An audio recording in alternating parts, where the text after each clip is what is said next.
Bienvenidos a este ciclo de charlas virtuales que se llama Fin de una época, hacia dónde va la política, que organizamos como Fundación Friedrich Ebert en conjunto con la Escuela de Ciencia Política de la Universidad Diego Portales, la UDP, el COES y el proyecto de investigación conjunta ANIP Sociedad Max Planck. Hoy tenemos nuestra cuarta sesión para conversar esta vez sobre los derechos sociales en tiempos de pandemia. Hemos visto este año cómo a raíz de las respuestas de los distintos gobiernos a los efectos sanitarios, económicos y sociales de la pandemia, ha vuelto a tener mucha importancia la discusión sobre los derechos sociales, su provisión, la calidad y la cantidad por parte del Estado. Vimos, por ejemplo, en Francia y en España, una revalorización importante de la salud pública, a contrapelo de décadas de políticas de austeridad que las habían debilitado de manera importante.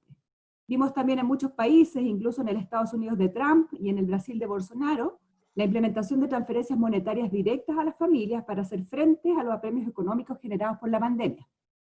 Y hemos visto también cómo en Chile la demanda por derechos sociales, hasta hoy mercantilizado, que estalló de manera estruendosa en octubre pasado, se vuelve a fortalecer luego de meses de aparente pausa, por las dramáticas secuelas sociales que están dejando el coronavirus en nuestra población. Sobre esto y otros temas queremos conversar hoy con estas tres panelistas muy interesantes que nos acompañan. Es Rosana Castiglioni, recién nombrada decana de la Facultad de Ciencias Sociales e Historia de la UDP, felicitaciones por eso. Tenemos también a Marieke Blofield, directora del Instituto Giga para América Latina en Hamburgo, Alemania. Y tenemos a Bárbara Figueroa, profesora de Filosofía, presidenta de la CUT Chile, destacada dirigente social de nuestro país. Muchas gracias a las tres por acompañarnos hoy día, y también gracias a Cristóbal Rovira, que nuevamente va a ser el moderador de esta sesión, y con quien hemos diseñado este ciclo, y también pensado en conjunto tanto las preguntas que formulamos a nuestros panelistas, como quienes nos acompañan en cada sesión. La metodología del evento es muy similar a las anteriores. Vamos a hacer 3 bloques con una pregunta para cada panelista. Cada una tendrá 5 minutos para responder en cada bloque, y les quieren hacer preguntas, por favor les pedimos que las escriban a través del chat de Zoom, ¿ya? Esperamos que tengamos un muy buen debate esta tarde, y Cristóbal, te dejo la palabra para continuar. Muchas gracias. Ok, muchas gracias Arlet por las palabras de introducción, y muchas gracias, por cierto, a las personas que se están conectando y que nos están viendo, ya sea vía Zoom en este momento, o también a través de Facebook Live que se está transmitiendo. Y cuando nosotros empezamos a planificar esta serie, la primera sesión de todas, la que dijimos, es necesitamos una sesión sobre derechos sociales en tiempos de la pandemia, y comenzamos con otros temas antes de llegar a esta, que es a nuestro juicio una de las más relevantes en el día de hoy, y estoy muy contento de que las tres personas que tenemos acá hayan podido hacerse espacio en sus agendas. Sabemos que el día de hoy, justamente por los encierros, no es fácil darse estos 90 minutos, y cada una de las personas que tenemos son muy destacadas en sus distintos ámbitos, así que le doy muchas gracias a Bárbara, a Marieke y a Rosana por haberse hecho el tiempo de estar hoy día con nosotros. Muy brevemente sobre las tres personas que nos están acompañando, que creo que, por lo menos para mí no, pero creo para muchas de las personas que están viendo, no necesitan grandes palabras de introducción, pero déjenme decir un par de palabras de cada una de ellas para aquellos que nos están siguiendo y quizás no conozcan tan en detalle quiénes son las personas que tenemos el día de hoy invitadas. Y voy a seguir aquí el orden alfabético al respecto. Parto entonces con Marieke Blofield, quien es profesora, es doctora en ciencia política, fue profesora de ciencia política en la Universidad de Miami por mucho tiempo, y desde hace poquito tiempo, desde enero de este año, si mal no me equivoco, es directora del Instituto Giga para América Latina, y ella en su trayectoria académica ha publicado una gran cantidad de artículos y de libros vinculados a temáticas relacionadas con los derechos sociales, así es que es un agrado y un privilegio que Marieke nos pueda acompañar el día de hoy, con la diferencia horaria que hay en Europa. Si mal no recuerdo, tú estás ahora en Finlandia, Marieke, ¿o no? Así es que estás en otro horario al nuestro, claramente, así que muchas gracias, Marieke, por acompañarnos. En segundo lugar está Rosana Castiglioni, aquí con nosotros, quien es colega y amiga mía de la Universidad Diego Portales. Ella es socióloga de formación, doctora en ciencia política por la Universidad Notre Dame, y desde hace bastante tiempo radicada en Chile, aunque uruguaya de nacimiento y de corazón creo también, aunque es muy chilena. Y ella es profesora de ciencia política en la Escuela de la Universidad de Ciencia Política, la Universidad Diego Portales, y como bien dijo Arlet, a contar de muy recientemente fue nominada como decana de la Facultad de Ciencias Sociales de mi universidad, por lo tanto técnicamente ella es mi jefa en este momento y lo va a seguir siendo por mucho tiempo más. Así que es un agrado tener a mi jefa aquí presente.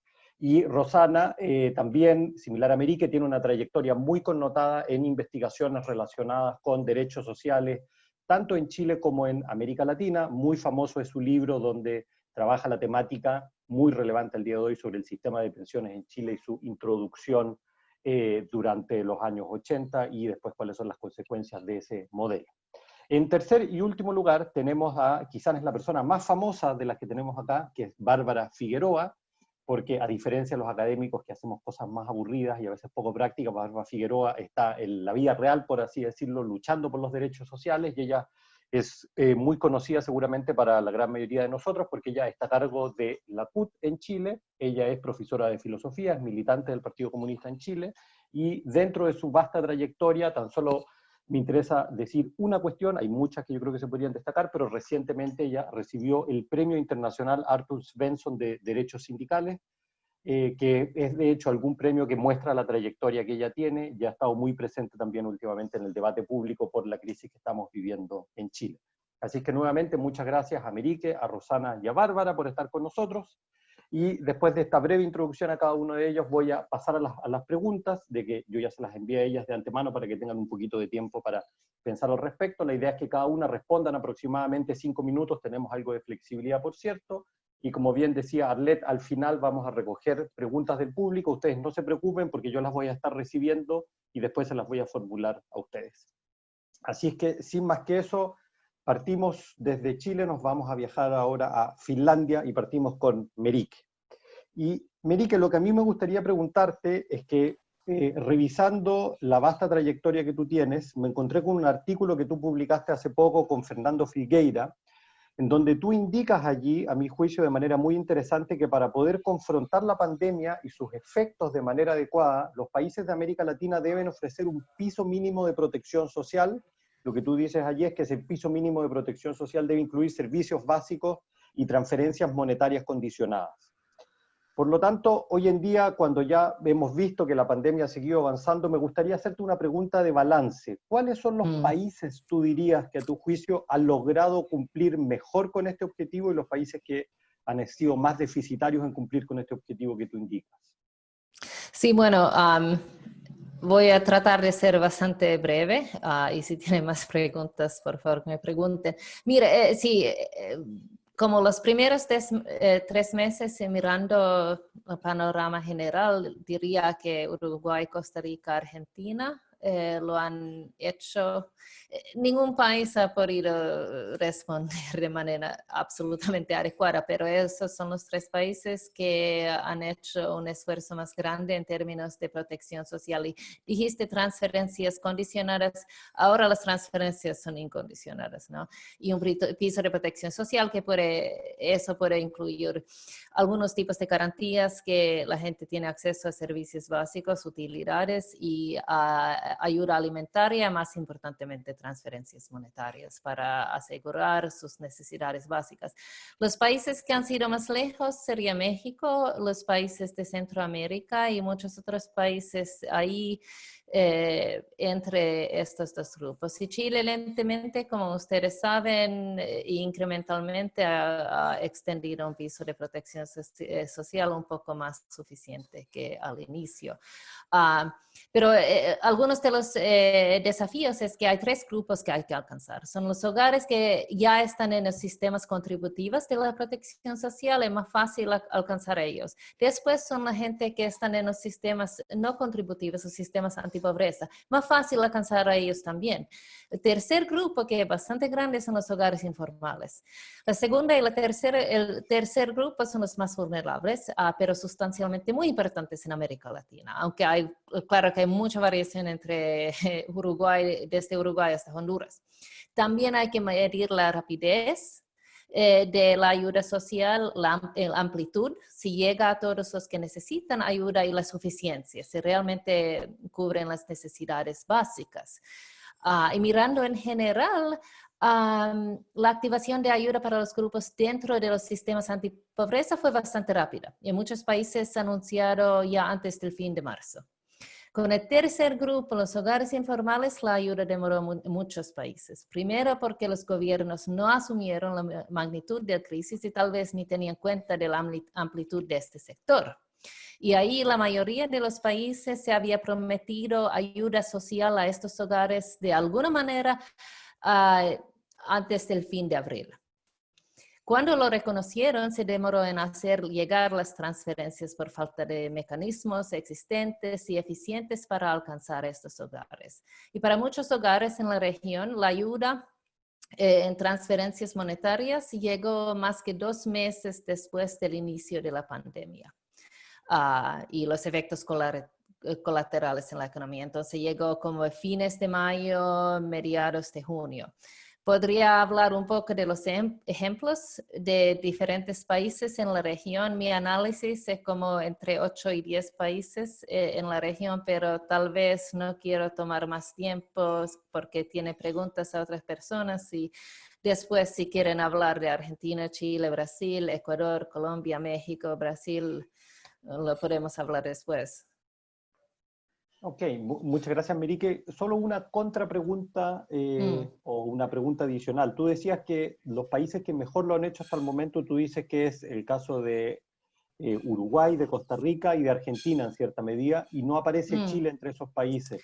Lo cual, en teoría, uno podría decir que es curioso porque sabemos que Chile, al interior de América Latina, es uno de los países más desarrollados, ¿no? ¿Cuáles son las falencias que ha tenido Chile para que no se aproxime a esos casos que tú dices que han sido los que han lidiado de mejor manera con esto?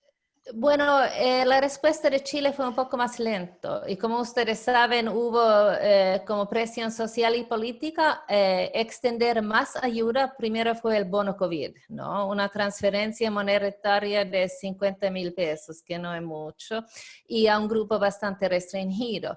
Después de protección social, después de la presión social, estaban hablando ya en abril de un ingreso familiar de emergencia. Por fin, en junio, llegaron como un piso de protección social por persona de 10,000 lucas por un tiempo de varios meses. Y entonces, si miras la totalidad de las transferencias que un hogar en Chile ha podido conseguir en los primeros 3 meses, comparativamente, regionalmente, es bastante suficiente. No es suficiente, pero relativamente, por ejemplo, un poquito más que llega a los hogares en Argentina ahora, pero tenían que demorar, tenían que esperar bastante tiempo y sabemos que eso ha causado muchísima ansiedad e inseguridad alimentaria.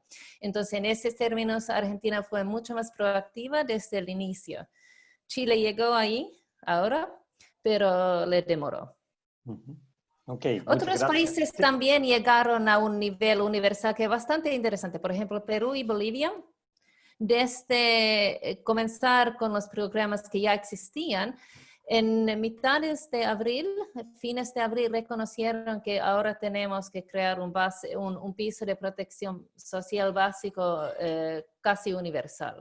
Y eso es un logro regional que ojalá se pueda usar para expandir derechos sociales más ampliamente en los próximos meses y años.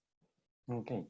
Muchas gracias, Merique. Y ahora vamos a viajar a Chile, pero hablar sobre el caso Uruguay. Me gustaría hablar ahora con Rosana.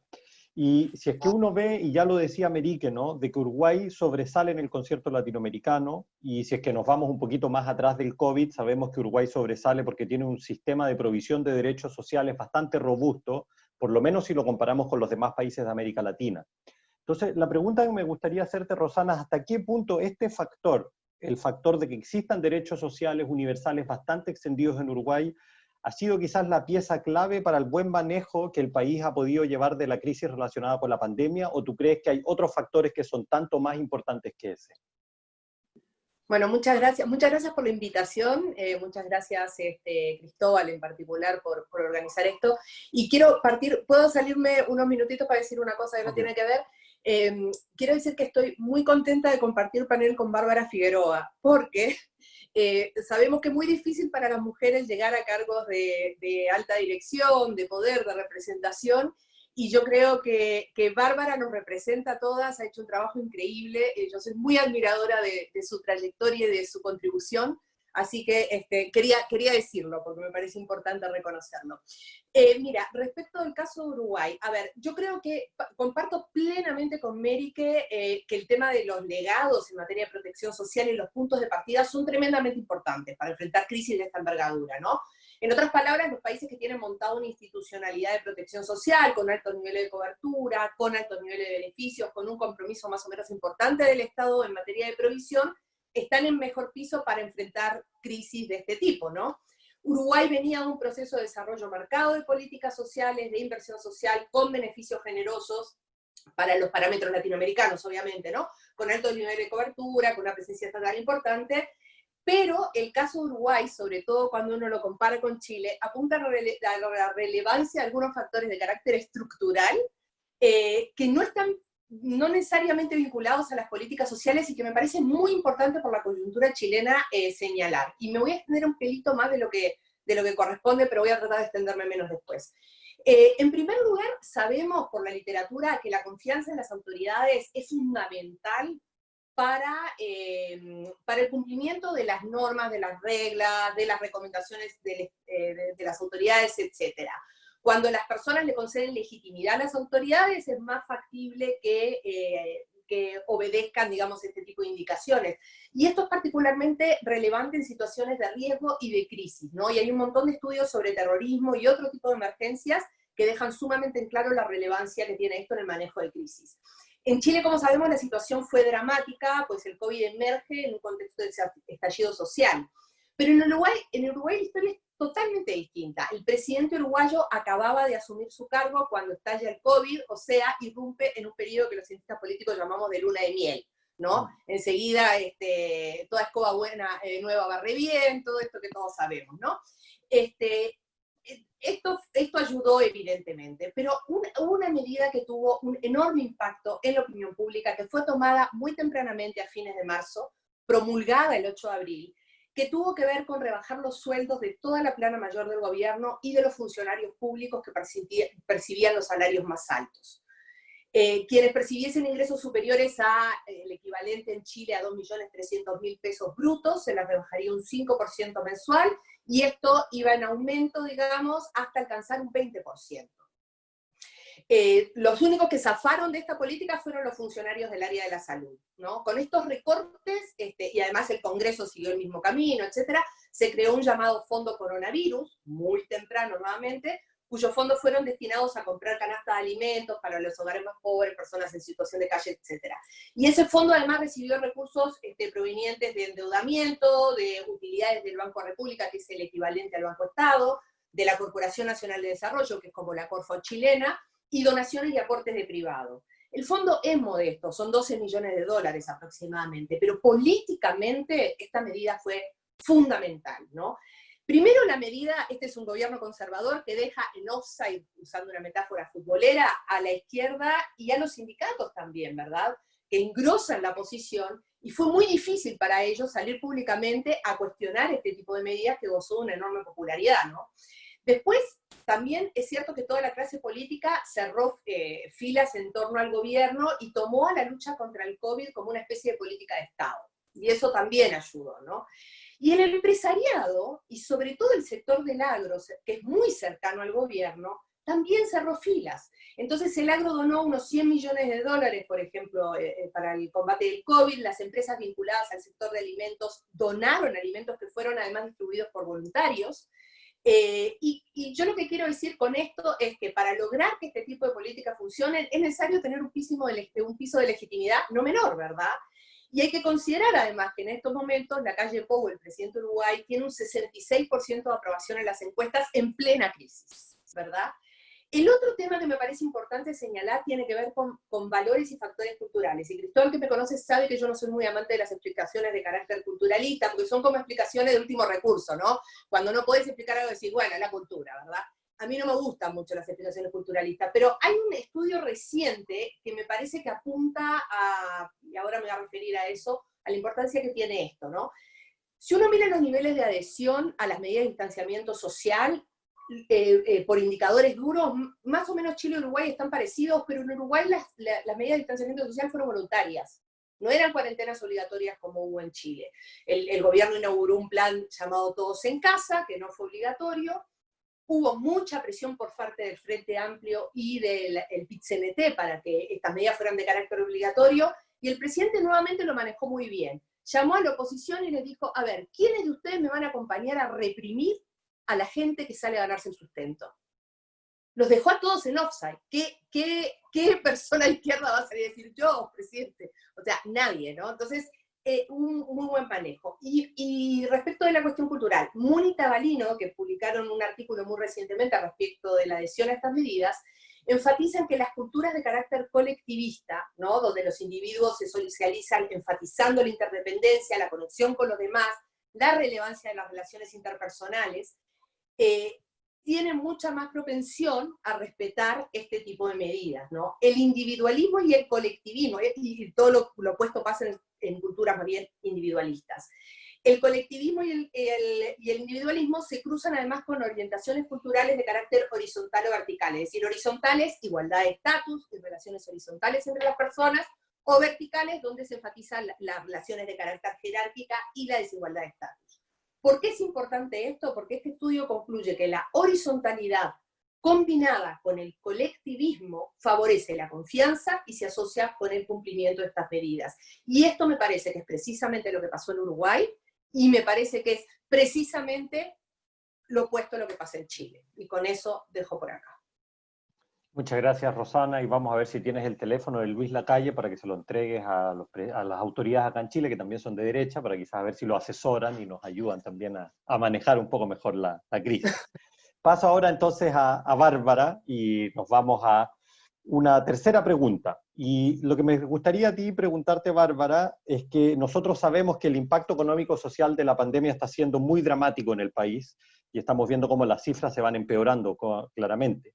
Y también es cierto que hemos visto que el gobierno lentamente, y enfatizo aquí en lentamente, que Merique también lo señalaba en su exposición, ha ido mostrando una mayor apertura, pero todavía siguen existiendo sectores sociales que están siendo muy desprotegidos. Entonces, la pregunta que a mí me gustaría hacerte, Bárbara, es ¿cuáles son a tu juicio las medidas que deberían tener prioridad, sobre todo ahora en el corto plazo, para tratar de ofrecer una mejor protección a los trabajadores en Chile? Bueno, yo en primer lugar saludar, agradecer la invitación que se nos ha hecho desde la FES, agradecer a Arlet, agradecer a Cristóbal, agradecer las palabras y el reconocimiento. Rosana, muchas gracias. Tratamos de hacer lo mejor posible en un tiempo que no es nada fácil y que en el marco de la pandemia también ha demostrado que una vez más las políticas públicas y los enfoques de los gobiernos no es un tema baladí para el mundo sindical ni para ningún actor social. Cuando nos dicen, mira, no hablemos de política, resulta que hoy día las buenas o malas decisiones de los gobiernos y de los poderes institucionales respecto de cómo enfrentar una crisis puede significar la vida o la muerte. Eso es lo que nos ha demostrado esta pandemia. Y por otro lado, un llamado también a la sobriedad y a bajar un poco esta ínfula, ¿no? De que somos los seres humanos, esta casta casi privilegiada. Yo creo que hoy ha quedado demostrada que somos bastante más frágiles y que nos necesitamos mucho más en comunidad de lo que algunos muchas veces nos han augurado, ¿no? Nos dicen, mira, no, el futuro no va a ser así, cuidado, cuidado. Sobre todo en el caso del mundo del trabajo, ¿no? Que estábamos con un fuerte debate previo a la pandemia respecto de la suplantación de la fuerza física y la fuerza humana por la robotización, el uso de las nuevas tecnologías. Creo que eso también hoy día se pone un poquitito en cuestión. Entonces, dicho esto, creo que, y atendiendo a la pregunta, si uno tuviera que pensar, bueno, en una coyuntura tan compleja para los países y para el mundo, donde el desafío es proteger la vida por sobre otros intereses, lo cierto es que las medidas, al menos lo que nosotros hemos planteado desde el inicio, de los primeros anuncios que hizo el gobierno acá en Chile. Nosotros el 17 de marzo como CUT le presentamos a la ministra del Trabajo un documento que era un Plan Nacional de Emergencia con 3 áreas, donde decíamos, mire, tenemos que hacer una acción rápida y muy efectiva respecto de la crisis sanitaria para evitar el descontrol del contagio, con una cuarentena en ese minuto preventiva. Pero esto tiene que ir necesariamente acompañado de medidas económicas porque nadie puede quedarse en sus casas con el riesgo de no tener garantizado ingresos suficientes para vivir y por otro lado con el riesgo o temor de poder perder el empleo, digamos, si es que no hay un control efectivo por parte de las políticas públicas para impedir que sea la arbitrariedad de los empleadores la que determine quiénes podrían o no podrían protegerse del contagio. Entonces, en ese marco nosotros seguimos sosteniendo desde el 17 de marzo hasta la fecha que aquí las principales, primero las medidas tienen que ser integrales. Aún estamos a tiempo pese a todo. Y que medidas integrales significa garantizar ingresos a la población. ¿Qué es lo que hemos tenido en Chile? Hemos tenido, por un lado, una política hiperfocalizada en los sectores más vulnerables, entiéndase el mundo más pobre, extrema pobreza y pobreza media, y una política muy protectora de los grandes consorcios.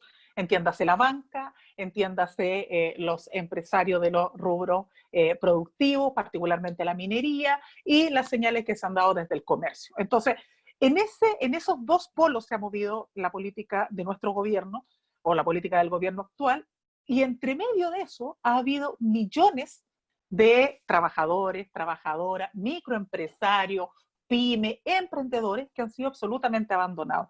Entonces, si uno tuviera que decir, bueno, ¿qué es una de las lecciones más grandes que tenemos que aprender a partir de este proceso que hemos vivido tan doloroso y brutal para nuestros países?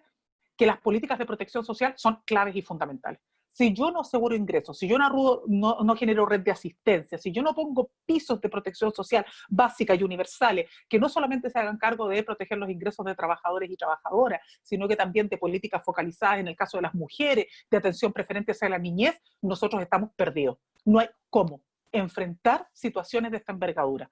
Porque el riesgo, o sea, porque lo que viene después de eso es que estás enfrentado a la difícil decisión de o pongo en riesgo mi vida o pongo en riesgo la posibilidad de alimentar a mi familia. Y en eso no hay dobles lecturas, siempre la prioridad va a ser proteger la alimentación de los míos. Entonces, esa decisión a la que lamentablemente nos han llevado las malas políticas y que a estas alturas algunos de nosotros ya hablamos claramente de que es una negligencia consciente, acá no hubo error, aquí hubo una decisión de ausentarse como Estado, de poder imponer normas y políticas de protección para que luego, post pandemia, finalmente, una vez más, el terreno sea fértil para que los empleadores sean los que impongan las reglas del juego al mundo del trabajo.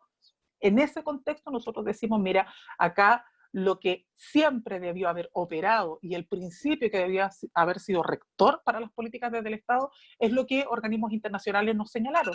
Nos señalaba la CEPAL, lo señalaba la OIT, o sea, aquí no estamos hablando de cuestiones donde uno dice, mira, inventemos la pólvora.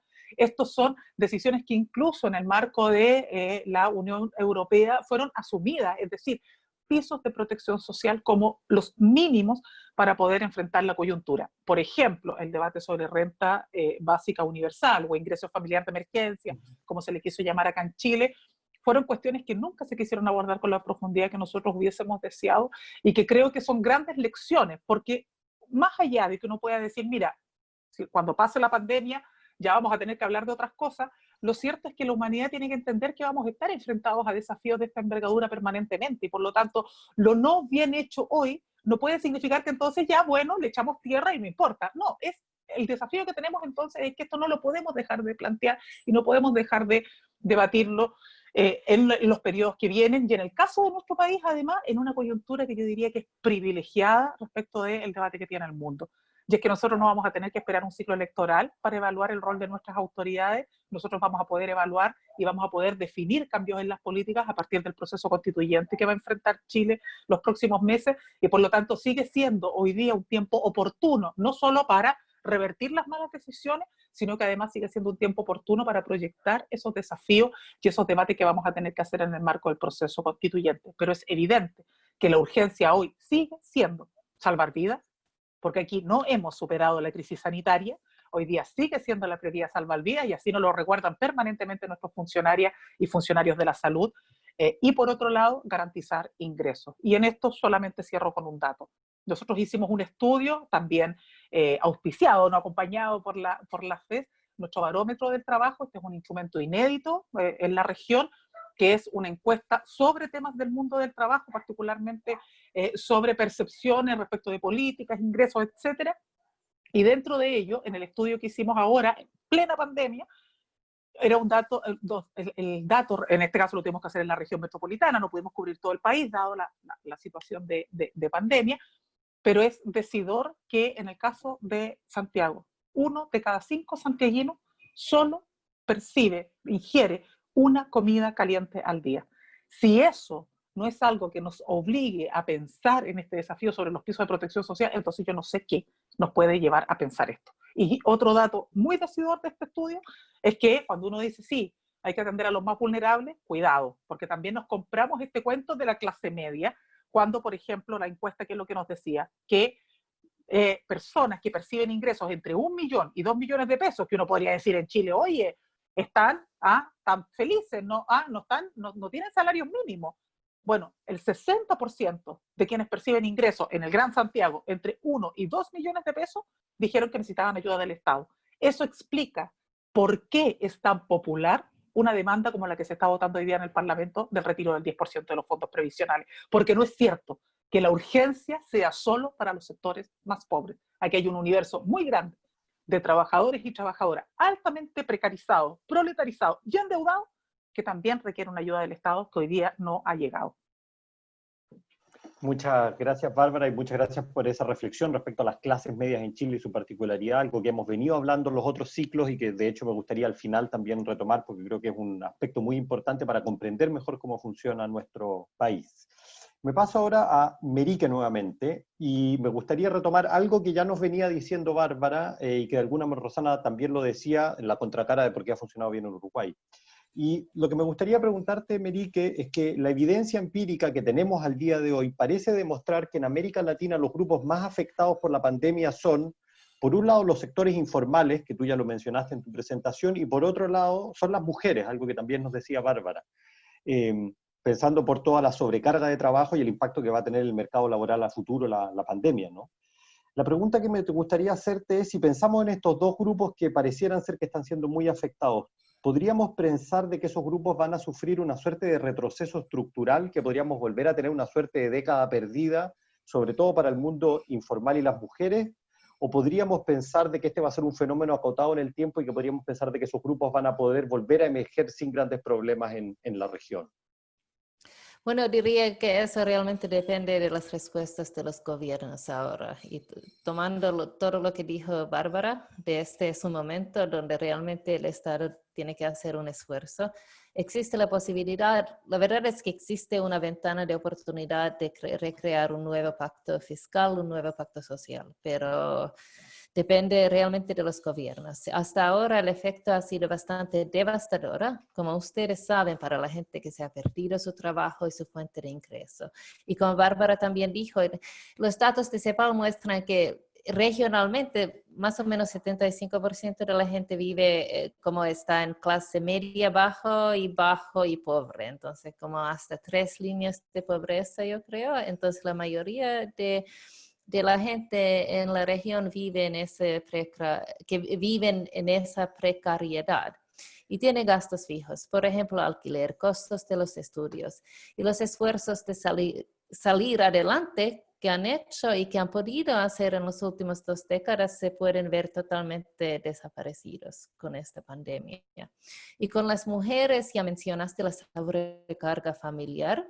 Durante la pandemia, con las escuelas cerradas, ya sabemos eso, ha generado muchísimo más estrés por falta de ingreso y por las responsabilidades de cuidado, particularmente en las clases bajas. Yo creo ahí cuando se cruza con las desigualdades de género, con las desigualdades de clase, esos pueden realmente exacerbar las condiciones. Y una encuesta en Uruguay muestra que mientras en los hogares, y esto es una encuesta que se ha hecho en abril, entonces después de cuando las escuelas se cerraron y ya estaban como existía el aislamiento social. Y mientras en los hogares biparentales de nivel medio y alto, con la pandemia los hombres se han aumentado su participación doméstica, aunque aún las mujeres hacen más. Pero en los niveles más bajos, el aumento de trabajo doméstico y cuidado ha pesado enteramente a las mujeres. Entonces ahí se ve que las desigualdades de género se están agravando en las clases más bajas. Y otra encuesta en México, hecho yo creo que fue al inicio de mayo, muestra que la inseguridad alimenticia ha aumentado muchísimo y también la ansiedad y el estrés. Y ahí nos vemos los niveles más altos, se ven entre gente con menos recursos y las mujeres. Y particularmente las mujeres con menos recursos. Y claro que en los hogares monomaternales, particularmente prevalente en las clases bajas, la sobrecarga con la responsabilidad de proveer y cuidar es aún más dramático. Y sí, la brecha de género y de clase ya se han aumentado dramáticamente. Y ahora hay un momento que podemos tener una fuerte respuesta estatal frente a esto. Y si esto no aparece, sí, los logros de las últimas 2 décadas se van a ver desaparecidos. Sí. Y una breve contrapregunta a eso. Tú decías esta idea de armar un nuevo pacto social o pacto fiscal. La contrapregunta que muchos críticos podrían decir, ¿hasta qué punto los países de América Latina tienen la solidez para llegar a ese nuevo pacto? ¿Tú crees que eso es realmente factible, pensando sobre todo, por ejemplo, en un país como Chile, ¿no? Que uno dice que en comparación a otros países tiene una situación, pese a todos sus problemas, fiscal más sólida, ¿no? ¿Estás hablando ahora como espacio fiscal o la posibilidad política? Fiscal, simplemente fiscal. Bueno, yo no sé si hay otra opción, porque, por ejemplo, ahora en general las élites pagan menos impuestos en América Latina por sus niveles de desarrollo. En Chile esto es absolutamente claro. Chile es ahora parte de la OCDE, pero lo que realmente destaca Chile ahí son las brechas de clase y el impuesto más bajo de las élites. Y entonces, realmente yo creo que ellos que tienen riqueza y tienen ingreso tienen que pagar más impuestos. La mayoría de los chilenos quieren vivir en un sistema tipo nórdico. Y claro, hay que, con un pacto fiscal con más impuestos, hay que tener transparencia y eficiencia. Eso demandan los ciudadanos. No puede tener un sistema corrupto o regresivo, pero eso sí, en el caso de Chile, Chile es bastante rico, tiene la posibilidad. Chile tiene la cantidad más grande de billonarios que per cápita o que tienen un gran porcentaje del ingreso y de la riqueza de Chile. Y eso es también, como Bárbara dijo, una decisión política, no es algo inevitable y absolutamente necesario en este mundo. Muchas gracias, Merique. Ahora me paso nuevamente a Chile, entre comillas Uruguay, voy hacia donde Rosana. Y Rosana, a mí lo que me gustaría preguntarte es que las personas como tú, que son expertas en políticas sociales, suelen argumentar que el signo político de los gobiernos, vale decir si son de derecha o de izquierda, es un factor muy importante para comprender ya sea la expansión o el retroceso del estado de bienestar o de los derechos sociales. ¿Crees tú que este argumento sigue siendo válido para comprender cómo los gobiernos de América Latina están lidiando con la pandemia? O dicho de otra manera, ¿podríamos pensar que los gobiernos de centro-derecha están poniendo mucho más énfasis en un gasto acotado y focalizado y brindar cobertura solo a reducidos segmentos de la población, mientras que los gobiernos de centro-izquierda están apostando más bien por expandir el gasto público y ofrecer una mayor cobertura de derechos sociales? Bueno, yo creo que es importante para responder esta pregunta separarla en 2 partes. Primero, lidiar con este supuesto del efecto de la izquierda sobre la política social y después responder cómo estos distintos gobiernos se hicieron cargo de la pandemia. Respecto de lo primero, yo creo que es cierto que si uno mira la literatura tradicional y la evidencia empírica, sobre todo hasta fines de los 90 en América Latina, y la literatura europea, ¿no? que a ese nivel apunta mucho, y sobre todo las llamadas teorías de los recursos de poder, sabemos que los partidos de izquierda vinculados a organizaciones de trabajadores fueron necesarios para el surgimiento y la expansión de los estados de bienestar. Es decir, cuando había partidos de izquierda fuertes, con organizaciones sindicales fuertes que se coordinaron, la expansión de la protección social de los estados de bienestar, o los estados de bienestar tendieron a florecer, digamos.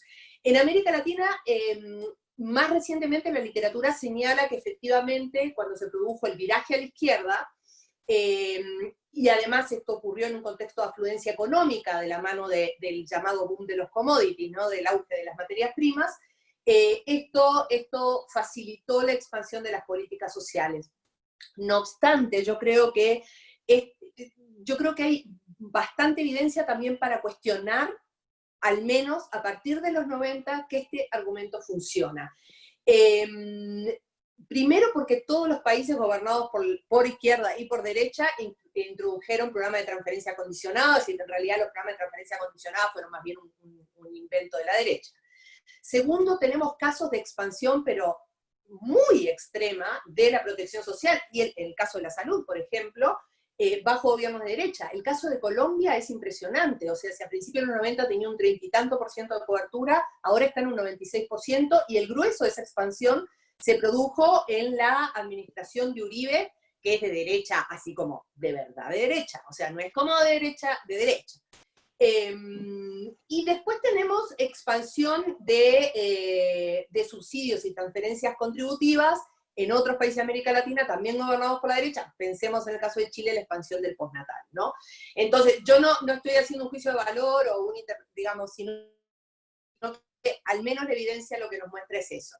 Por lo anterior, y en relación con eso, yo no creo que el color político del gobierno sea un buen predictor, y todo lo que dijimos del caso de Uruguay parece mostrar que hay otros factores que también inciden. Lo que sí me parece importante, y voy a usar este concepto de manera vaga y peligrosa, y con la amenaza de tener un experto acá en la mesa que me tire con un zapato o algo así, que yo creo que los presidentes populistas, yo sé que a vos no te va a gustar, pero los presidentes populistas o aquellos que llegan al poder, o aquellos que llegan al poder con una estructura partidaria débil, han tenido un desempeño sumamente eficiente, independientemente del espacio que ocupen en el espectro ideológico. Yo creo que, primero, el caso de Bolsonaro en Brasil es evidente, el caso de López Obrador en México es otro caso espantoso, y Ortega en Nicaragua, ¿no? Que ayudan a ilustrar este punto. Estos tres presidentes fueron presidentes negacionistas, ¿no? Acuérdense de Bolsonaro hablando de agripeciña, ¿no? Como la gripecita, ¿no? Y digamos, negándose a respetar las medidas básicas de distanciamiento social. López Obrador, lo mismo, a los abrazos y a los besos con sus seguidores. Y Rosario Murillo, vicepresidenta de Nicaragua, esposa de Ortega, convocó en marzo una movilización masiva de sandinistas que la llamó el amor en los tiempos del COVID, un delirio completo y total. Entonces yo lo que creo es que el negacionismo, la adopción tardía de medidas que nos permitan enfrentar al COVID de manera suficiente, el menosprecio a la comunidad científica, han estado presentes en realidad a lo largo del espectro ideológico. Muchas gracias, Rosana, y comparto 100% tu diagnóstico, ningún comentario crítico al respecto. Menos mal, porque yo estaba transpirando. Pasa ahora, entonces, perdón, Berique, tenía un punto ahí, ¿sí? Tienes que prender rapidísimo, sí, gracias. No, es interesante también comparar justamente el caso de Bolsonaro y AMLO, porque AMLO, López Obrador, de realmente izquierda a izquierda, ha hecho poquísimo. Es como el desempeño de su gobierno marcado por una ausencia de cómo gastar dinero económica y socialmente con esta crisis. Interesante en el caso de Bolsonaro, sí, los dos presidentes no han tomado la crisis seriamente, pero lo que es interesante es que la oposición llegó como muy unificados a demandar una renta básica mínima en Brasil. Y rápidamente fue como un voto unánime en el Congreso antes de fin de abril, que fue bastante amplio. Ahora hay muchas trampas en la implementación con el gobierno de Bolsonaro. No quiere usar como la infraestructura social que ya existe de los años de PT, como un poco de decisión política, etcétera, etcétera. Pero la ley se aprobó rápidamente por una urgencia de la oposición y sociedad civil. Y eso no ha pasado en México. Eso es interesante, el contraste de los dos países grandes federales con gobiernos populistas de signos ideológicos muy diferentes. Muchas gracias, Merique, por la acotación y muy buena reflexión. Paso ahora a Bárbara nuevamente.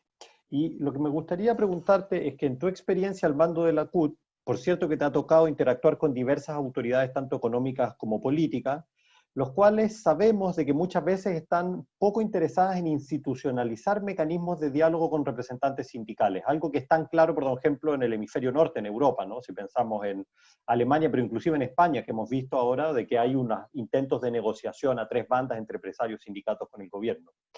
Pero lo que me gustaría preguntarte es si es que tú has visto hoy en día un cambio en la visión que tienen las élites económicas y políticas.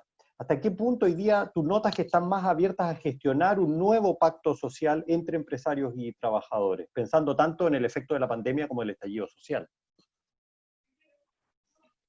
Bueno, a nosotros nos gustaría poder tener una mirada más alentadora, más positiva, pero en realidad lo que hemos visto es que al correr del tiempo, desde el estallido social a la fecha, incluso en el periodo de pandemia, con el drama, insisto, humanitario que ha significado, hemos visto no solamente al gobierno en una clara señal de no diálogo, de cerrar la puerta, de tratar de imponer, yo diría que en una suerte de puesta en escena, ¿no? Esto es mucho de casi como de película Truman Show, ¿ah? Es solo una apariencia. Sentémonos a dialogar, pero en realidad no dialogo. Escúchame, yo hago el checklist y digo, mira, me junté contigo, me junté contigo, me junté con todo esto, y luego voy y discuto lo que a mí me parece en el Congreso y no considero ninguna instancia.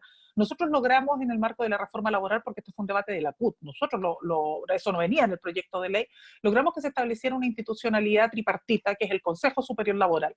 Miramos la experiencia de otros países, miramos Argentina, miramos Uruguay, y dijimos, bueno, para Chile, para la realidad de Chile, ¿qué podemos construir en un país que ha tenido una, yo diría que una distancia bastante compleja con el diálogo social, incluso en los gobiernos democráticos, de los 90 hasta la fecha? Y uno dice, bueno, establecimos esta instancia que es el Consejo Superior Laboral. Ahí estamos sentados la CPC, los empresarios del país, están sentadas las pymes a través de CONAPYME, está sentada la Central Unitaria de Trabajadores por ser la más representativa, y están sentados los gobiernos. Esa instancia que podría haber sido de lujo para poder hacer debate, lo que no significa ni que nosotros le vamos a poner la agenda al gobierno, ni que va a hacer cogestión, ni ninguna de esas cosas, sino que simplemente poder tener un diálogo franco y abierto sobre los desafíos en el mundo del trabajo. No se ha querido en este periodo siquiera yo diría que no se le ha sacado ni un provecho, ni uno. Nos convocamos a reuniones todos los meses, como se establece formalmente, para no debatir nada. Y todos los proyectos y todos los debates llegan directo al Congreso, y allá tenemos que ir a hacer nuestros descargos. Entonces, yo creo que, claro, ahí hay un desprecio por el diálogo social por parte de las autoridades que es complejo, pero lamentablemente eso no es solamente un signo del gobierno.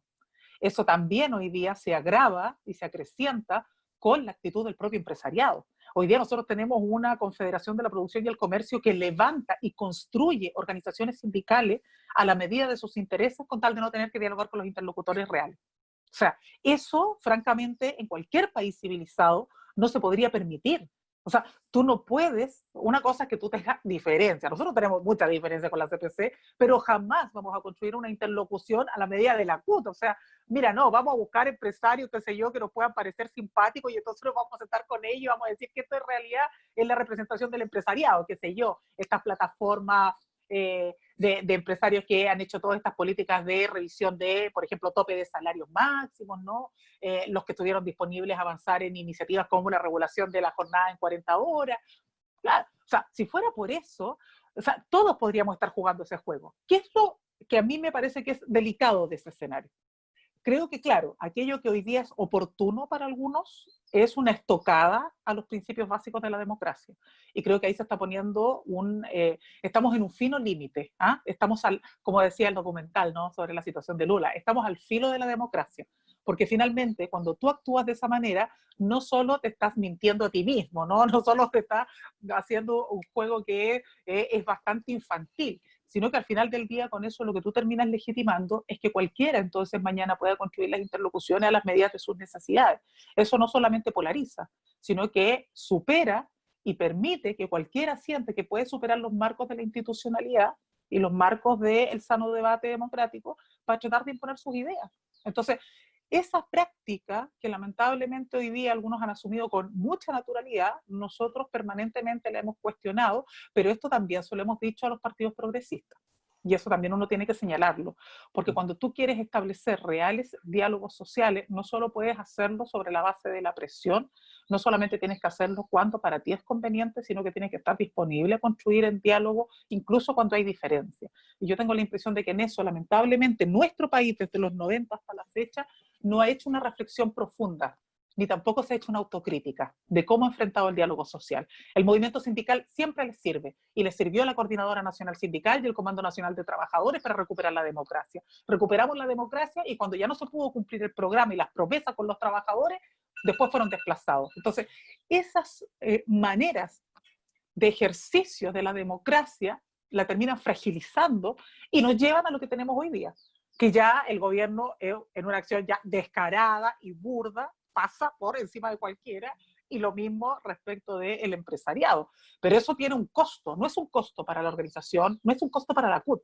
Nosotros siempre se los decíamos, cuidado, no crean que con esto el problema es solo con nosotros. Claro, a nosotros no nos dan visibilidad, a nosotros no nos van a tratar de poner el pie encima, no van a recoger los planteamientos, van a tratar de ponernos organizaciones paralelas, pero eso no es un problema para la CUT, porque la CUT va a seguir sobreviviendo. El problema va a ser que la democracia va a ser una democracia cada vez más frágil, que una democracia frágil es una democracia que al final del día permite, por omisión, que se terminen consolidando desigualdades. Y yo diría que es ahí donde tenemos un problema principal. No se ha entendido que el debate del diálogo social no es un problema de validar actores, no es un favor que le hacen a una contraparte, es el necesario ejercicio de una democracia plena. Y creo que ahí todavía tenemos un desafío grande. Yo espero que en el marco del proceso constituyente estos temas los podamos enfrentar, porque creo que ahí tenemos una oportunidad única, no solo para discutir sobre cuáles van a ser, cómo debiéramos construir el Chile de los próximos años, décadas, siglos, sino que también es un momento inigualable y privilegiado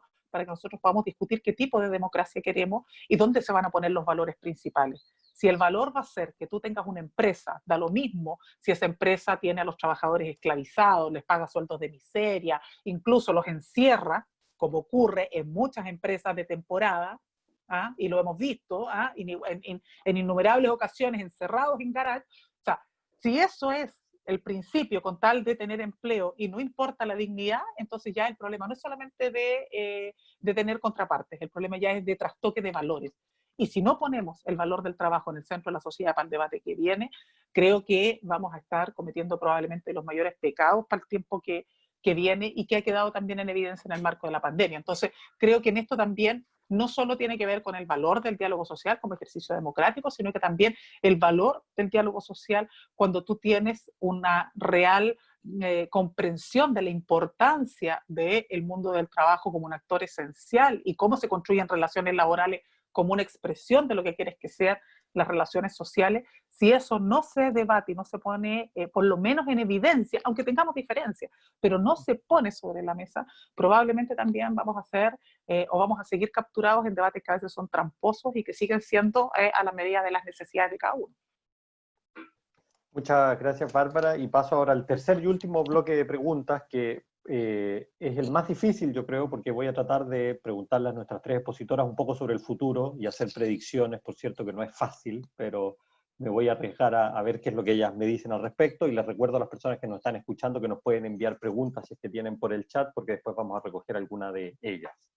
Paso entonces ahora a Merique, y me interesa a ti preguntarte sobre todo porque tú eres una persona que sabe mucho sobre América Latina, pero que tiene la ventaja, lo digo en el buen sentido de la palabra, de observar la realidad desde afuera. Y a veces cuando uno observa la realidad desde adentro, tiende a perder ciertos horizontes, ¿no?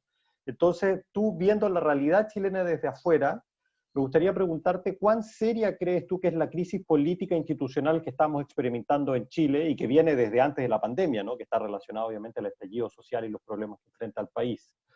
¿Podríamos, a tu juicio, esperar que las disputas que estamos viviendo puedan dar paso hacia la introducción de reformas sociales más ambiciosas de corte universalista, o podría más bien suceder lo contrario, de que el país entre en una suerte de derrotero de ingobernabilidad y estancamiento económico. ¿Cuál de estas perspectivas, es muy blanco y negro lo que planteo, pero cuál perspectiva tú crees que es más plausible o no? ¿Qué factores pueden influir en eso? Ojalá Ahí que sí. sea el primero, ojalá. Y la verdad es que me encantaría saber, porque yo ya hablé sobre el tema de, para mí, qué importante es el pacto fiscal y también lo que la mayoría de los chilenos y las chilenas quieren. La verdad es que me gustaría dar el tiempo que me queda a Rosana, Bárbara y la audiencia. Si tienen preguntas y observaciones, porque yo no estoy basada en Chile, estoy acá muy lejos y ustedes todos están basados en Chile. Yo realmente, más que decir cosas, me encantaría escuchar. Ok, muchas gracias. Voy a retomar entonces después contigo cuando te tome preguntas también del chat, y paso entonces a Rosana para obligarla a hacer un poco de futurología. Y aquí por lo menos tengo un asidero, porque Rosana escribió hace poquito un artículo para la revista Nueva Sociedad, en donde ella dice justamente de que hay dos escenarios posibles pensando en el futuro de Chile, que yo creo que en ese momento, si mal no me equivoco, Rosana, escribiste ese artículo en marzo, ¿no? Que marzo hoy día nos parece muy lejos, ¿no? Pero en marzo tú decías de que hay dos escenarios que tú dibujabas. Una primera opción, decías tú, es que la centro derecha se vea beneficiada al cohesionarse detrás de un discurso que enfatice la necesidad de salir pronto de la crisis económica. Y por otro lado había una segunda opción, y es que la centroizquierda sea la que se vea fortalecida por su capacidad de mostrar la relevancia de proveer derechos sociales universales el día de hoy. Estoy simplificando un poco tu argumento, pero ¿cuál de estos dos escenarios que tú dibujaste en ese momento crees que es el más factible pensando en el futuro inmediato de Chile? Sí, bueno, efectivamente yo esto lo escribí en marzo, cuando todavía estábamos recién partiendo, con poca información, y yo creo que estos dos escenarios y otros escenarios posibles siguen siendo aún inciertos, ¿no? En el momento que yo escribí el artículo, la aprobación de Piñera ha ido al alza, o sea, Piñera estaba en la UCI política y ahí estaba en el centro de tratamientos intermedios, digamos, estaba repuntando un poquitito. Incluso repuntando un poquitito el ministro de Salud, recordemos en las encuestas, pero a estas alturas queda absolutamente claro que esto fue un alza temporal y que ese empuje inicial Piñera fue absolutamente incapaz de capitalizarlo. O sea, yo creo que tuvo una oportunidad para capitalizarlo, pero no la supo aprovechar, ¿no? Soy una convencida que si bien hubo algunos aciertos del gobierno al principio, relativos al manejo sanitario, por ejemplo, yo creo que se testeó mucho más que en otros países latinoamericanos, se incrementó el número de camas críticas a una razón así como bien notable, se compraron ventiladores mecánicos también, en un momento que era muy complejo hacerlo, pero se cometieron errores pero tan garrafales en el ámbito de la protección social, que el costo lo vamos a estar pagando por mucho tiempo, ¿no? Primero, y acá voy a retomar algo que mencionaron tanto Bárbara como Merica, y que Merica ha trabajado mucho además esto también, las políticas destinadas a mitigar los efectos económicos del COVID estuvieron en primera instancia destinadas a las empresas, y sobre todo para que las empresas no perdieran liquidez, y a evitar la pérdida de empleos formales, ¿verdad? No me voy a referir al bono COVID de 50.000 pesos porque era groseramente insuficiente, o sea, eso era como no sé qué llamarlo, ¿no? No es una medida de protección social, no sirve para proteger realmente. Hay un problema de suficiencia enorme. Se dejó afuera hasta hace poco a los trabajadores informales. Ahora, es cierto que Chile tiene uno de los mercados laborales más formales de América Latina, pero sí todos estamos hablando de unos 2.500.000 personas, es mucha gente que se dejó sin un peso, ¿verdad? Y no se tomó en cuenta, y acá yo creo que Bárbara tiene mucha razón, los altos niveles de precarización de los trabajadores chilenos, ¿no? Aún tomando en consideración aquellos de ingresos medios, ¿no? Lo que vos y yo, Cristóbal, hemos escrito sobre los sectores de ingresos medios precarizados, ¿verdad? Esto obligó a las personas a tener que elegir entre exponerse a los contagios o generar ingresos para subsistir, ¿verdad? Que es una decisión que nadie debiera haberse forzado a tomar. Las medidas necesarias fueron tardías. Yo creo que ahora efectivamente estamos en un nivel de suficiencia que no es comparable al del principio, el nivel de cobertura mejoró muchísimo, pero todo esto llegó muy tarde. La clase política chilena es tremendamente reactiva. no es proactiva. Si uno mira el análisis de trayectoria histórica, es como que cuando revienta todo hay una reacción, pero eso desde, no sé, principio del siglo XX, ¿no? Es como que ha habido una reacción a esta presión y a estos resultados. No se anticipó a la crisis. Segundo, yo creo que el otro gran error del gobierno fue el anuncio muy prematuro del relajamiento de las medidas de distanciamiento social. Acuérdense ustedes del plan retorno seguro de abril, ¿verdad? Y eso causó un daño enorme, porque de acuerdo al informe COVID-19, al menos entre la gente que participó de este informe, la semana posterior a los anuncios, las medidas se redujeron un 78%. O sea, tuvo un impacto, ¿no? Ahora, en este contexto, no es de extrañar con estos errores que se cometieron que el presidente cuente con una aprobación del 16% que va a la baja. La tendencia es así, va en picada, ¿verdad? Y ha tenido crecientemente, además, dificultades para ordenar a su propio sector. O sea, todo el debate parlamentario en torno al 10% dejó en evidencia que no ha sido capaz de controlar a sus propios legisladores, ¿verdad? Ahora, la izquierda sigue exhibiendo, incluso en este contexto de crisis, altos niveles de fraccionalización también. Y aún no queda claro si en el contexto del plebiscito va a ser capaz de articular un discurso unificador en torno a la relevancia de los derechos sociales. O sea, yo creo que esa es la gran pregunta, si lo van a poder hacer o no. Este segundo escenario, digamos, de la izquierda pudiendo capitalizar un poco más, yo no lo descartaría, pero tampoco lo daría por sentado. O sea, está todo demasiado abierto, aún falta mucho para el plebiscito, no sabemos bien cómo va a evolucionar la cosa tampoco con el COVID. Yo de verdad creo que la falta de cohesión ha sido importante, entonces no daría nada por sentado. Lo que sí yo creo que podría ser buenas noticias es la valoración que ha habido recientemente de algunos actores emergentes, ¿no? Hay una valoración claramente, y eso aparece reflejado en las encuestas, de los alcaldes. Hay una valoración de otro tipo de figuras públicas que por ahí no tenían tanta relevancia antes, como el Colegio Médico, la presidenta del Colegio Médico, Isquia Siches, que ha hecho una muy buena labor, que fue la primera en convocar a todos los partidos políticos, además, increíble, tuvo un rol político, una doctora al principio de la crisis, bueno, en fin. Eso yo creo que nos da un poco de esperanza respecto de la capacidad de articular algo. En todo caso, en este contexto yo creo que nadie puede sacar cuentas alegres. Si vemos las encuestas de opinión como plaza pública, con todos los reparos que uno puede tener respecto de ellas, muestran que al menos en las menciones espontáneas, el apoyo a los candidatos, bueno, es bajísimo igual, pero los dos con mayor apoyo, con un 7 y un 6%, o sea, muy bajo, son un representante de la UDI, Lavín, y un representante del Partido Comunista, Jadwe, los dos alcaldes y en las antípodas ideológicas, ¿no? Esto obviamente en menciones espontáneas, pero lo que seguimos arrastrando es un 67% de encuestados que dice que no sabe o no contesta. Y ese es el gran talón de Aquiles de la democracia chilena. La caída de la participación electoral chilena ha sido muy marcada desde la transición democrática. En la última elección antes digamos, cuando llegó Michelle Bachelet a la presidencia, la caída de los últimos 25 años había sido la segunda mayor del mundo, solo comparable después de Madagascar. Entonces, ahí yo creo que tenemos que preocuparnos. ¿Qué es lo que está pasando con ese grueso de ciudadanos y ciudadanas chilenas a las que o les da lo mismo, o no les da lo mismo, pero lo que hay no les sirve? Y ahí lo dejo. Muchas gracias, Rosana. Y ahora paso a la tercera y última pregunta antes de recoger un par de preguntas que ya veo que aparezcan en el chat. Y me gustaría preguntarle a Bárbara también un poco sobre el futuro. Y lo que me gustaría preguntarte es que lo que estamos viendo es que tanto el estallido social como la pandemia han puesto muy en evidencia cuáles son las grietas del modelo de desarrollo del país, sobre todo debido a la vulnerabilidad que se encuentran segmentos muy importantes de la población, cuando estamos hablando de las clases medias, ¿no?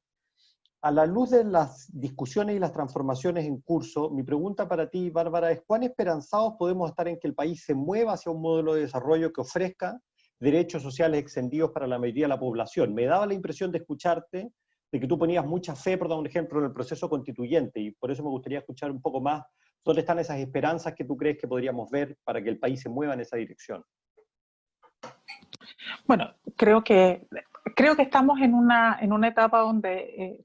Y comparto lo que decía Rosana, ¿no? O sea, acá no podemos, no podemos ser ni autoflagelantes, pero tampoco podemos ser plenamente optimistas respecto de lo que va a venir.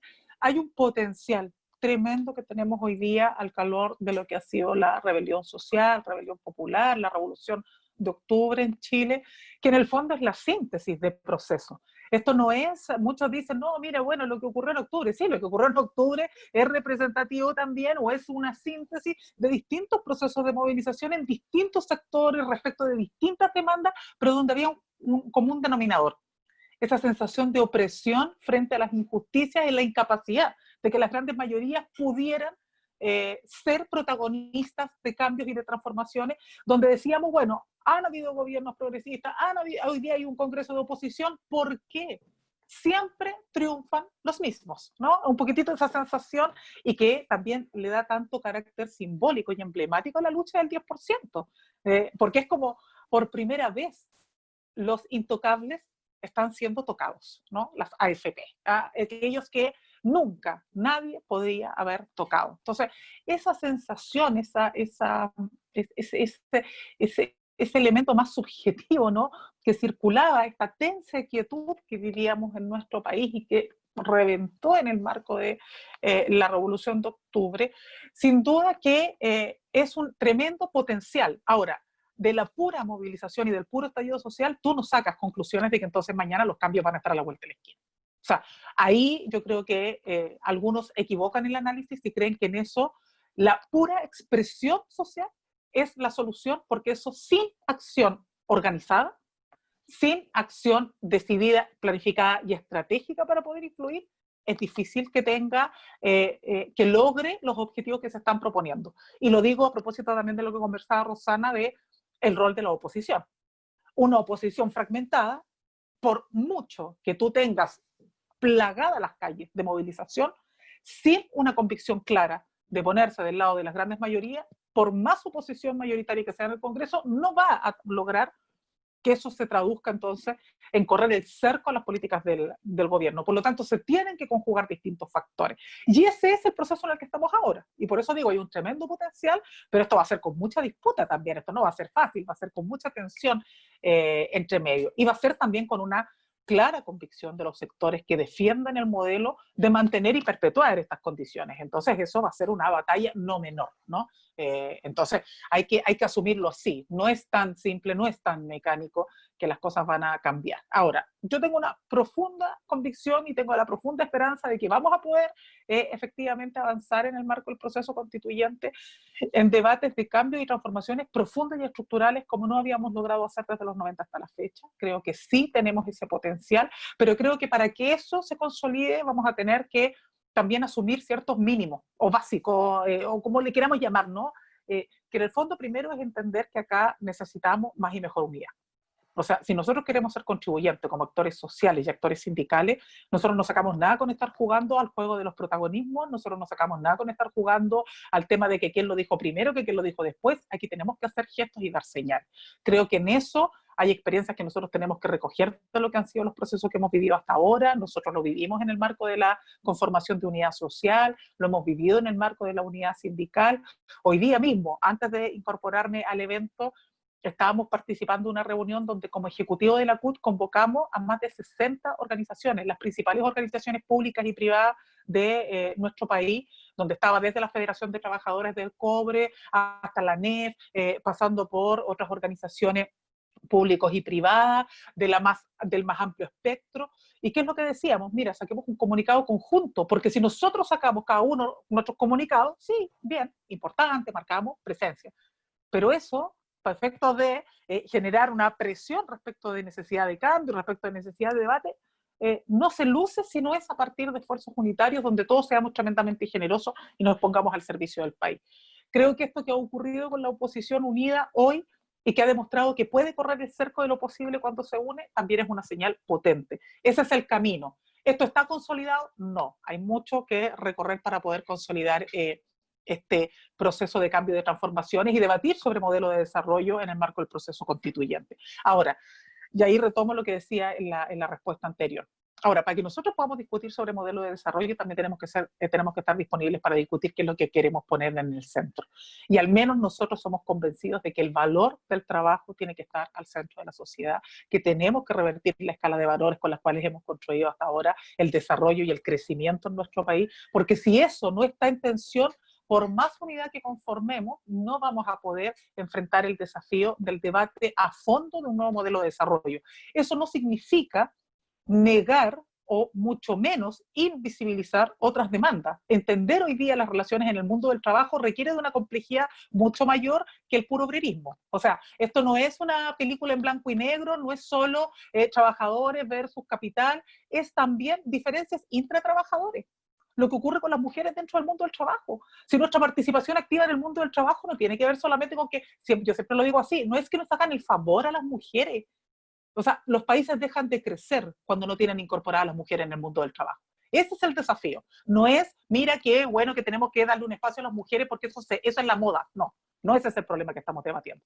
Y si lo entendemos así, entonces ya tenemos un primer problema. Tenemos que enfrentarlo, ¿no? Y hoy día estamos retrocediendo al menos una década respecto a los avances que habíamos tenido. O sea, de lo que ya era un piso menos, hoy día tenemos 2. Entonces, este desafío tenemos que enfrentarlo sí o sí. Lo que está ocurriendo con las nuevas formas de trabajo. Nosotros tenemos, hoy día salió en la tercera, si no me equivoco, la nota, la respuesta que da la plataforma de pedidos ya a una denuncia que hicimos con nuestra fundación y con nuestros abogados sobre la relación laboral, porque no hay reconocimiento de relación laboral. Y ellos insisten en decir, no, aquí no hay relación laboral, porque aquí lo que tenemos son gente que se puede conectar o desconectar.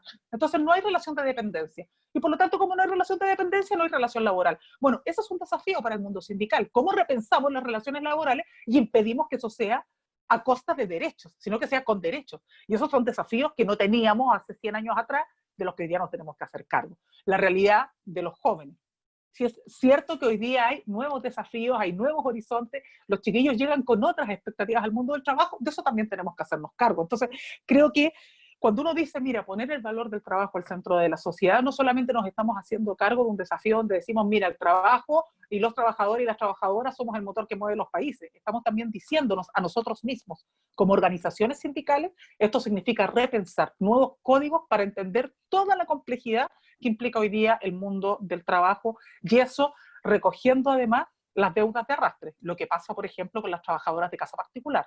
Ha sido particularmente dramática la situación de ellas, pero también ha demostrado que pucha que son esenciales. ¿Ah? O sea, aquí hay gente que no puede vivir si es que no tiene a su trabajadora de casa particular. O sea, y esos son sectores que han estado permanentemente golpeados y han estado fuera de los límites, no están fuera del margen de las relaciones laborales. Bueno, hoy día tenemos que entrar con más agudeza a esos temas. Entonces, ahí yo diría que un desafío bien grande, pero precioso, si es que nos atrevemos como país a enfrentarlo, que nos va a permitir entonces discutir sobre un modelo de desarrollo, crecimiento sostenible, sustentable, con resguardo del medio ambiente, pero también donde el rol de los trabajadores y las trabajadoras esté en esta perspectiva muy integral. De lo contrario, nos vamos a farrear una tremenda oportunidad para que no solamente enfrentemos las grandes desigualdades que tenemos como país, sino que también podamos hacernos cargo del rol que jugamos cada uno de los actores y actrices en esta configuración de desafíos para los países. Muchas gracias, Bárbara. Nos quedan 15 minutos justo, así que me gustaría en estos 15 minutos voy a plantear 4 preguntas y creo que ustedes pueden retomar si quieren una de ellas, las 2, 3 o 4 como quieran, y que cada uno de ustedes se explaye aproximadamente en 5 minutos también, y voy a seguir el mismo orden. Así que a continuación les formulo las 4 preguntas que tengo al frente mío. La primera pregunta, que viene de Cristian, nos dice así: en un país como Alemania, que maneja desde antes de la pandemia un sólido estado de bienestar social, la pregunta que él se hace: ¿hasta qué punto este podría ser el factor principal, la existencia de un estado de bienestar social muy desarrollado en Alemania, el que pueda asegurar el buen manejo y control de la pandemia que estamos viendo, sobre todo viendo que Alemania ha podido lidiar esto de una manera bastante efectiva? Esa es la primera pregunta que tenemos. Tenemos una segunda pregunta que viene de Virginia, y la pregunta que ella hace tiene que ver con cómo o qué medidas asumir para incluir la variable de género en las políticas de reactivación económica, ¿no? Que creo que es una pregunta muy válida hoy en día, y porque estamos viendo distintas opciones que están tomando distintos gobiernos en el mundo, ¿no? Y hasta qué punto podríamos y qué experiencias hay, pregunta ella, de tomar en consideración esta variable. Una tercera pregunta que viene de David, que él nos dice que más allá de la futurología, lo que él se pregunta es cuáles son las acciones concretas a desarrollar hoy en día para evitar que los derechos sociales sigan desapareciendo? Y me atrevo a hacer una cuarta pregunta que ya es de invención mía propia, y que tiene que ver un poco, como hemos estado hablando, de derechos sociales universales y el estado de bienestar, de que nosotros sabemos, y esto Rosana lo sabe muy bien, Merique también, que los orígenes del estado de bienestar, sobre todo en Europa, tienen que ver muchas veces, si pensamos en Alemania, en Bismarck, por dar un ejemplo, ¿no?, como una reacción, de hecho, conservadora frente al temor justamente de la presión social, ¿no? Y cómo es que la derecha en ese momento, lo podríamos interpretar así, decide hacer reformas de derechos sociales para evitar que la izquierda siga creciendo, ¿no? No quiero decir que Desbordes es Bismarck, pero estamos viendo de que en Chile algo de eso está pasando, ¿no? ¿Hasta qué punto podríamos ver de que la misma transformación de la derecha quizás también nos permite pensar de que se están abriendo nuevas oportunidades? Y con eso les dejo entonces la palabra, y si les parece, seguimos con la misma lógica, primero Merique, después Rosana y al final Bárbara. Interesante tu última observación. También con las élites conservadores hace unos 150 años en Europa, uno de los temores fue temor de las pandemias, enfermedades contagiosas, ¿no? Y ahora vemos que las élites tampoco se pueden totalmente aislarse de estos tipos de pandemias. Sí, esa observación. En términos de Alemania, acá hay muchos alemanes. Yo no soy alemana, pero acá estoy basada en Alemania y lo paso mejor acá en Alemania, en Finlandia, que Miami, de donde llegué. Es absolutamente imprescindible, es absolutamente necesario tener un estado de bienestar. Yo creo que la lección grandísima de esta experiencia es que hay que socializar los riesgos, porque el mercado no puede responder a los shocks externos como esta pandemia. No hay manera de responder, no existe. Podemos tener, por ejemplo, muchas camas hospitalarias que existen en Miami, por ejemplo, sur de Florida, que ahora es un epicentro de la pandemia, pero si la gente no puede quedarse en la casa, sin realmente tener hambre. Y Bárbara mencionó eso de cada 5 personas en Chile que comen poco.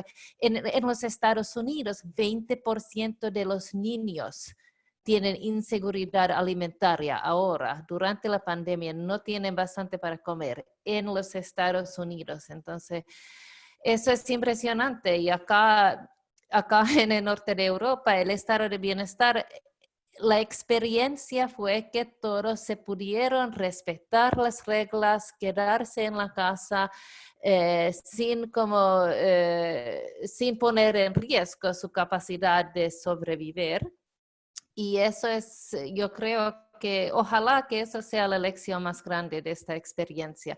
Otra cosa, eso de que preguntó Virginia, yo diría que es muy importante tener en cuenta como las políticas de cuidado, y las escuelas tendrían que tener un papel absolutamente central con la reactivación económica. Si se abren los shopping y los malls, pero no abren las escuelas, eso va a tener un impacto fuerte, ya está teniendo un impacto fuerte a la reinserción laboral de las mujeres. Eso es como, yo diría que eso es la clave más importante en términos de políticas públicas de género, es eso de supply side, con este choque externo de repente tener los niños en la casa. Yo también, 2 pequeños niños los últimos 4 meses, ya me estoy volviendo loca. Y en Alemania, ojalá, se van a abrir las escuelas en 1 semana y media. Pero eso es importante, si se abren los shoppings y todo eso, pero no tiene manera de cuidarlos. Y dice, claro que hay un riesgo epidemiológico, absolutamente, pero tenemos que tener en la mesa también la importancia, y también con eso, no es solo de género, pero el impacto en los niños de estar fuera de la escuela por 3 meses, particularmente los niños en los hacinamientos muy como very crowded urban spaces y con menos recursos, ha sido tremendo. Y entonces eso debería que ser uno de los asuntos principales en la reactivación económica. Se ve, por ejemplo, en Italia se abrieron la economía, pero no la escuela, y eso tenía ya un impacto bastante negativo en la reinserción laboral de las mujeres. Muchas gracias. Muchas gracias, Merique. Pasamos a Rosana entonces.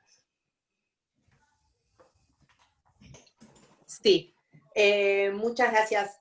Respecto de la primera pregunta, yo cuando partí mi presentación hoy decía que yo creo que una de las cosas más importantes como punto de partida es ver qué inversión previa hubo en términos de protección social. O sea, sabemos que los legados son tremendamente importantes. Hace poco salió un artículo de mis colegas Jennifer Preble, Agustina Girardi y Sara Niedieski, justamente, que dicen que una de las variables que hace la diferencia en América Latina en cuán efectiva ha sido la protección a sus ciudadanos en contexto de COVID son justamente los legados. O sea que eso yo creo que son, digamos, son buenas noticias para los países que tienen una inversión previa, y son malas noticias en el sentido de que es muy difícil, si uno no tiene esa inversión previa, enfrentar este tipo de crisis. Respecto de la pregunta sobre la dimensión de género, yo creo que estoy completamente de acuerdo con las políticas que señalaba Mérike. Creo que sí hay que tomar en consideración que el COVID ha sido tremendamente duro con las mujeres, ¿no? Primero porque la distribución del tiempo en las tareas del hogar es muy desigual, o sea, ya veníamos con una desigualdad de origen, ¿no? Y segundo, porque antes, cuando uno habla de trabajo informal o precarización laboral, uno piensa en los trabajadores como una categoría, pero en realidad, usualmente esas categorías analíticas subsumen otras formas de discriminación, desigualdad y otro tipo de brechas. Entonces, los trabajadores informales y los trabajadores en situación de precarización laboral suelen ser mujeres, suelen ser personas con bajo nivel de educación, y muchas veces son adultos mayores también, ¿no? Entonces, subsumen muchas formas de discriminación o muchas formas de exclusión, etc. Y bueno, y respecto a las políticas, absolutamente de acuerdo. Yo creo que necesitamos políticas de cuidado. Uruguay, por ejemplo, tiene un sistema nacional de cuidado, cosa que no vemos en Chile.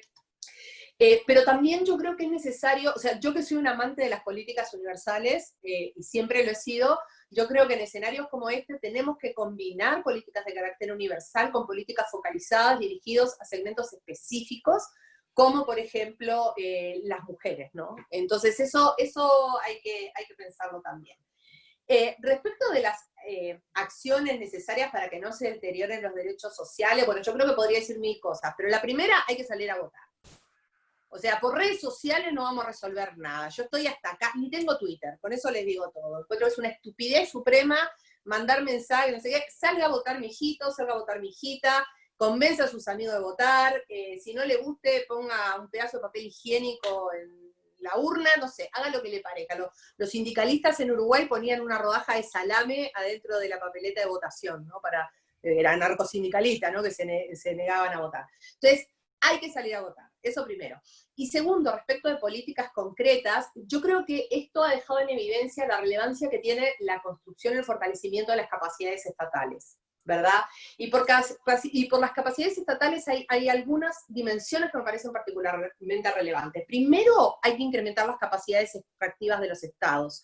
Esto quiere decir que necesitamos mejores niveles de tributación, más fiscalización, más actores recaudando, penas para el que no paga impuestos, o para el que evade, o para el que busca formas así como de ilusión, eso debe decir. O sea, capacidades extractivas son fundamentales, políticas tributarias que funcionen, etc. Segundo, tenemos que asegurar la presencia del Estado a lo largo y ancho del territorio nacional. Hemos visto, y sobre todo en países federales, porque en Chile no somos un país federal, pero en los países federales esto es sumamente claro, ¿verdad? Hay regiones que tienen buenos gobernadores, o que tienen buenas autoridades a nivel subnacional, o que tienen más lucas, o lo que sea, donde los hospitales funcionan, donde hay más dotación de médicos, donde hay políticas compensatorias con cargo a las unidades subnacionales, y en otras no. Entonces el tema de la presencia del Estado en el territorio nacional es fundamental, ¿no? Otro tema fundamental también es el fortalecimiento de la infraestructura pública. Y esto en Chile es muy importante, porque si bien Chile tiene una infraestructura que funciona muy bien, y uno podría decir que tiene uno de los mejores sistemas de salud en términos a lo menos de resultados de América Latina, lo cierto es que hay una fuga enorme de recursos desde el Estado a proveedores privados, ¿no? El auge ha tenido ese efecto, entre otras cosas, ¿no? Para poder darle cobertura a la gente, si las instituciones públicas no pueden, se lo deriva a instituciones privadas. Entonces, tenemos que fortalecer el sistema público y sabemos, y eso es algo que Juliana Martínez y Diego Sánchez siempre insisten, en que cuando tú tienes a gente de clase media, de sectores de ingresos medios, recibiendo atención de saludos, beneficios sociales, junto con las personas de más bajos ingresos, la calidad sube, ¿verdad? Porque el pataleo aumenta. Y lo último, yo creo que sí necesitamos contar con una burocracia eficiente, que pueda responder de manera rápida a este tipo de desafíos. Entonces yo creo que las capacidades estatales deberían estar en la lista. Y la última cosa respecto, voy a discrepar contigo, Cristóbal, respecto de Bismarck. Tú dijiste que Bismarck había sido reactivo, y yo creo que no, Bismarck fue tremendamente proactivo, en el sentido de que él dijo, acá va a quedar la escoba, va a quedar la grande, porque veía lo que estaba pasando en otros países de Europa, y eso. Acá tenemos que generar una institucionalidad que nos permita, por un lado, cooptar a los trabajadores, y por otro lado, evitar que haya un estallido social. Eso acá no pasa. Acá tiene que haber un estallido social, tiene que haber una semana roja, tiene que haber algo así para que la élite política reaccione, y yo creo que ahí la comparación con Uruguay es muy interesante, porque en Uruguay fue muy bismarckiano a principios del siglo XX con el presidente José Valle de Ordóñez. Si las políticas sociales uruguayas, el divorcio por sola voluntad de la mujer, el anticlericanismo extremo, no vino de la izquierda, vino del Partido Colorado, ¿verdad? ¿Y por qué? Porque se anticipó esto mismo. Tenemos que construir, decía Valle, un Partido Colorado con políticas sociales tan fuertes que haga innecesario el Partido Socialista. Bueno, eso no pasa, pero lo que sí yo creo que está pasando, y con esto cierro, es que si bien la élite política en Chile ha sido siempre reactiva, lo que estamos viviendo, y eso es algo que estoy estudiando ahora, es un proceso de adaptación estratégica de actores políticos de derecha, y esto está pasando con la derecha latinoamericana en general, porque en contextos electorales más competitivos, para ganar la próxima elección, y sobre todo si tienen que salir a competir con la izquierda, tienen que agarrar este nicho de las políticas sociales. Es algo que Lavín ha entendido muy bien, es algo que Osandón está entendiendo muy bien. Entonces a mí no me extrañaría que tengamos un proceso de adaptación estratégica de la derecha pensando en las próximas elecciones, donde las políticas sociales se vuelvan una especie de carnada para conseguir más votos. Muchas gracias, Rosana, y le dejo la palabra a Bárbara. Sí, mira, yo tengo la impresión de que, bueno, lo primero que uno tiene que recoger de las buenas y de las malas experiencias. Yo creo que lo bueno es que todavía tenemos posibilidad en el marco de la crisis que estamos viviendo, sanitaria, económica, de empleabilidad social, de tomar cartas en el asunto.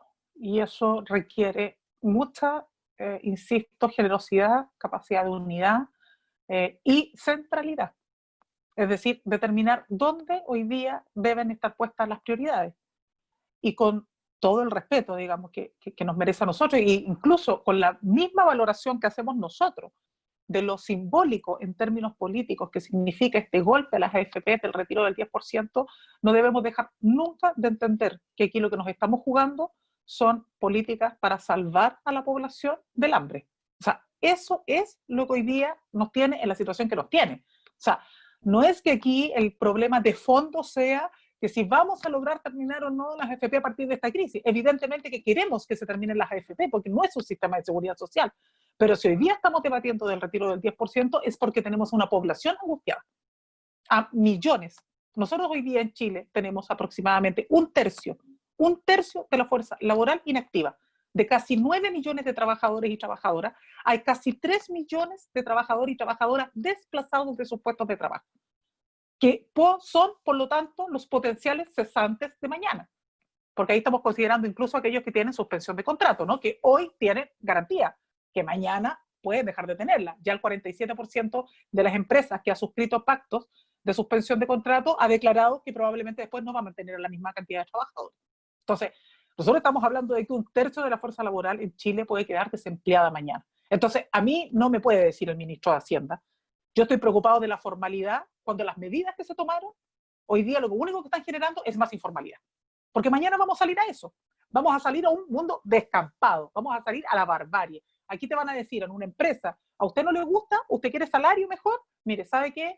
dése la vuelta porque aquí tengo 100 personas que van a trabajar por 2 morlacos, si es que yo les puedo dar pega. Entonces, ese tema yo diría que sigue siendo un tema vital, que no podemos perder de vista y que tiene que ser parte de las centralidades, porque si no es así, si no logramos identificar cuáles son las prioridades de la urgencia, del minuto, de lo que estamos viviendo, evidentemente la posibilidad y el riesgo de equivocarnos es mucha.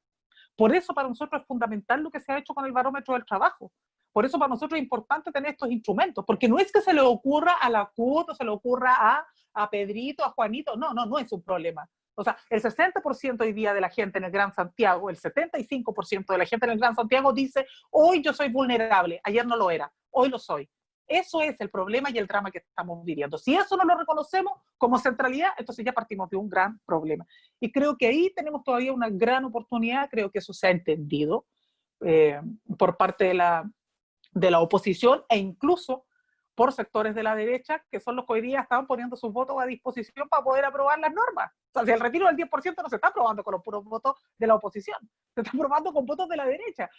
Claro, ahí uno tiene que ser capaz de distinguir, como dice Rosana, ¿qué es lo que está operando? ¿Está operando el colchón electoral y una política más bien clientelar para resguardar votos? ¿O hay una convicción, ¿no? Pero esas son ya lecturas que tendremos que hacer a partir de cómo se va configurando este escenario, ¿no? Pero son cuestiones no menores porque a la hora de debatir este tema del retiro del 10%, los parlamentarios de derecha dicen sí, pero cuando se habla de un fondo colectivo solidario para poder recuperar los montos y además incorporarle solidaridad al sistema, ellos dicen no.